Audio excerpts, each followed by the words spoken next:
Bonjour et bienvenue dans cette 5e vidéo de notre semaine alchimique dédiée à nos lignées et au transgénérationnel. Bienvenue, toi tu sauras ça, de père en fils, c'est de ça qu'on va parler aujourd'hui.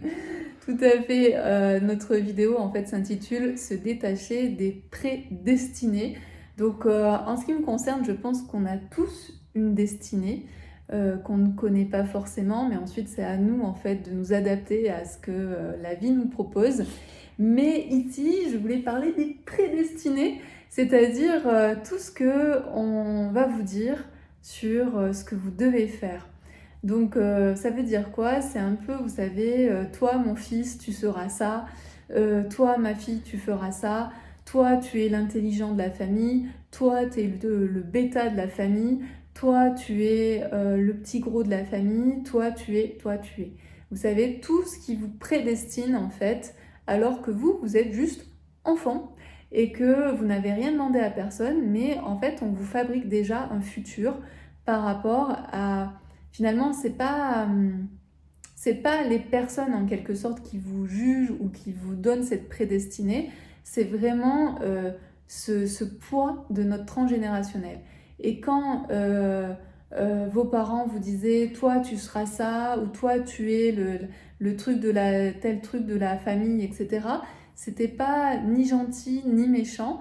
En fait, c'est juste que c'est ce poids de on infuse pour que tout le monde reste à sa place en fait dans la famille et que ce qui doit être transporté, colporté d'une génération à une génération soit bien transporté et colporté.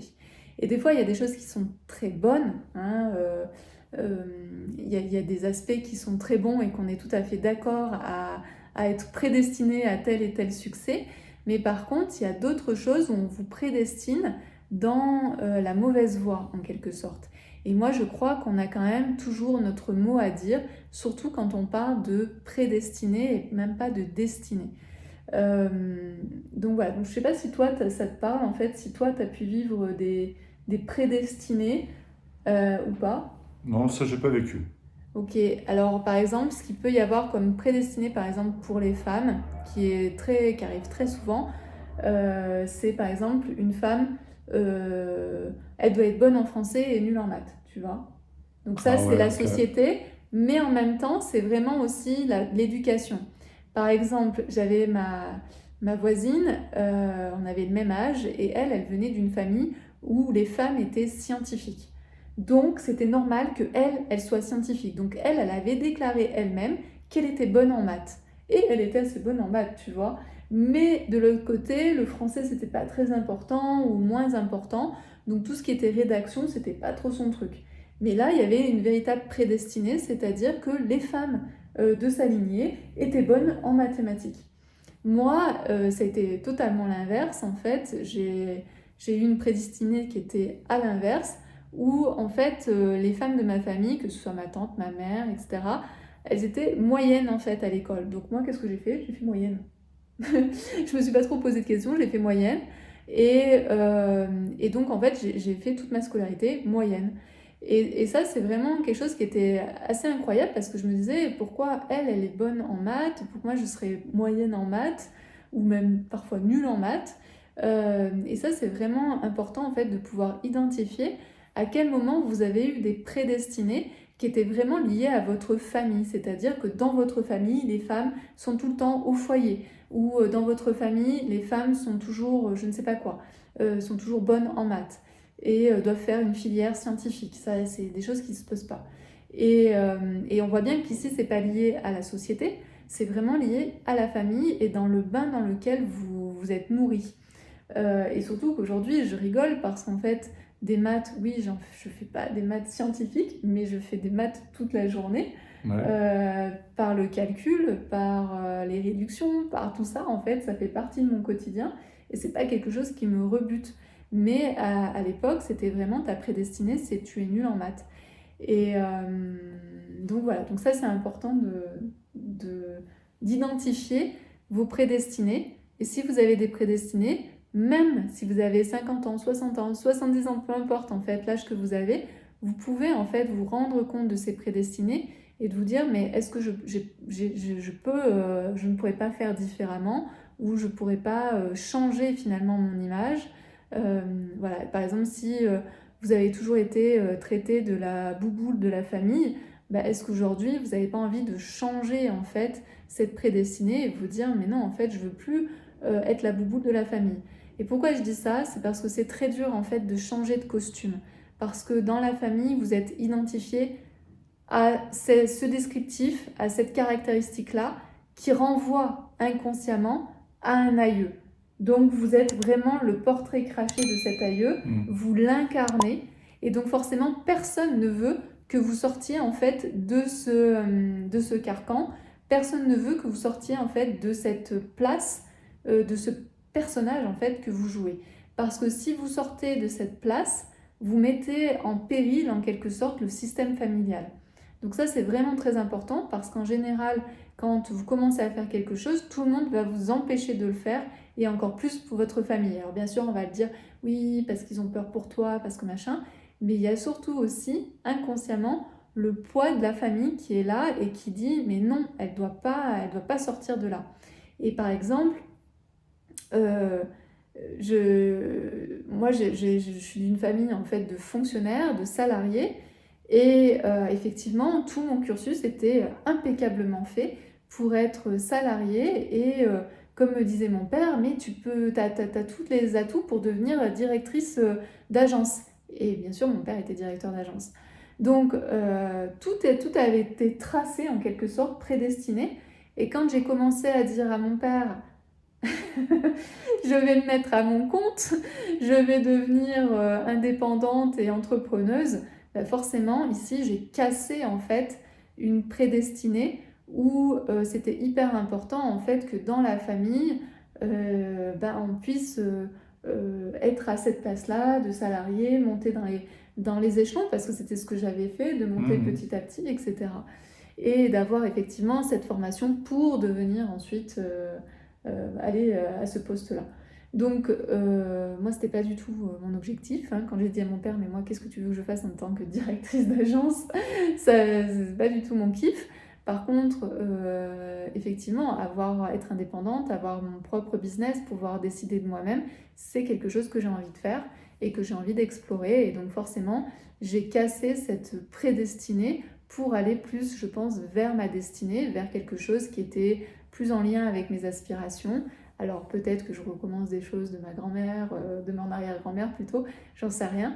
Mais en tout cas, et en plus je ne le vois pas du tout comme ça, mais en tout cas c'est ça qui est important. Donc on a vraiment des prédestinés qu'on peut casser, mais qui sont difficiles aussi parfois à casser parce qu'on a tout le poids en fait de la lignée qui dit non, ne fais surtout pas ça parce que sinon on ne sait plus dans quelle case te mettre.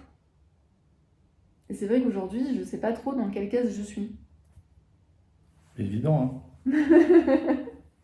Parce que lorsqu'on commence à mettre des étiquettes, mettre des gens dans des cases, ils se retrouvent à faire des choses, ils se forcent quelque part à faire et à y rester. Un travail ou y rester, alors qu'ils sont pas forcément bien. Non. Et donc derrière, c'est quoi? Ils ont peur de décevoir. Ils ont peur de... c'est même inconsciemment, c'est-à-dire que c'est tellement lourd au niveau de la famille que oui. Et après, effectivement, il y a l'histoire de la déception. Quand je voyais mon père, il devait se dire mais qu'est-ce qu'elle est en train de me faire? Tout est... Elle a une autoroute, mais en fait, elle se sabote. Donc mon père, je pense qu'il le voyait plus comme un sabotage. Alors qu'il existe plusieurs autoroutes, en fait. Voilà. Parce qu'à rester, en fait, si on reste sur le travail, en restant sur un poste comme ça, même inconsciemment, on peut se dire, en gros, je suis pas bien, mais je sais pas pourquoi. Je fais quelque chose, je me sens peut-être pas à ma place, ou je trouve pas le sens de ce que je suis en train de faire. Mais je fais parce que, inconsciemment, on m'a mis sur cette voie, quoi, alors que c'est pas ma voie. C'est ça. Et donc ça, je vous invite vraiment à observer quelles ont été vos prédestinées et à observer si finalement, est-ce que vous êtes vraiment bien dans vos prédestinées, parce que c'est possible de se sentir bien aussi dans des prédestinées, ou alors est-ce que vous n'avez pas envie de reprendre la main, de pouvoir mettre en paix en fait votre système familial, parce que voilà, c'est quelque chose que je n'ai pas expliqué, c'est que souvent on a des prédestinées parce que le système familial n'est pas en paix. C'est-à-dire qu'il y a quelque chose qui a été loupé à un moment donné, donc on refait et on refait. Donc le but ici, c'est de pouvoir rassurer tout le monde, de mettre en paix en fait le système familial, de dire je prends ma destinée au lieu de suivre votre prédestinée et vous inquiétez pas, et donc je peux mettre en fait en paix mon système familial. Donc moi à l'époque, j'avais pas autant de conscience avec mon père, c'est quelque chose que j'ai fait après d'un point de vue énergétique pour mettre en fait le système en paix et que le système se sente bien malgré ma décision. Parce que effectivement, il peut y avoir plein de peurs avec la faillite, avec la peur de manquer, avec tout à fait. qu'est-ce qui voilà. C'est pas forcément, c'est pas malveillant, quoi. Non. Si on prend ton père, il est bienveillant, il a envie que, en fait, il a envie que ça se passe bien. Ouais. Et donc, lui, ce qu'il prônait avant tout, je pense, c'est le côté sécurité. Oui, sécurité, Quelque part, et puis c'est surtout qu'il ne comprenait pas, parce que tout était bien jalonné. Ouais.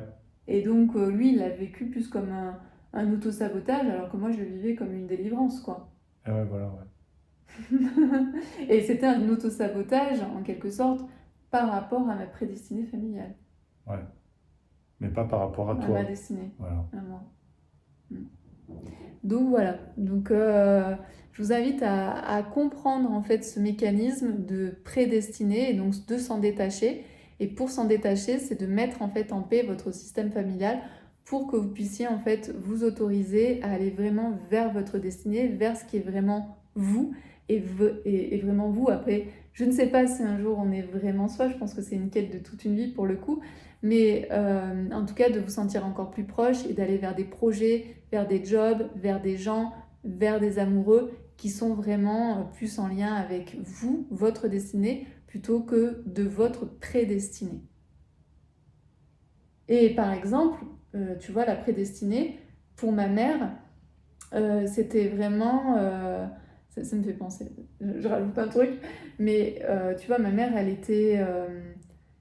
comme j'étais grande et mince, en fait, elle me disait tout le temps ah, mais toi, tu vas trouver un mec super riche, enfin, tu vois, un peu un Richard, qui va pouvoir t'entretenir. Ça, c'était la prédestinée. Destinée. Ouais.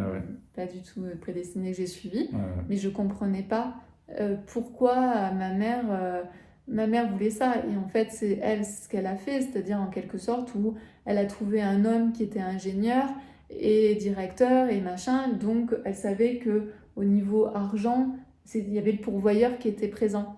Alors que moi, au niveau de ma destinée, moi, ce que j'ai toujours ressenti en moi, c'est j'ai envie en fait de gagner mon propre argent, d'être super autonome toute seule au niveau de mon argent et de ne pas dépendre d'un homme.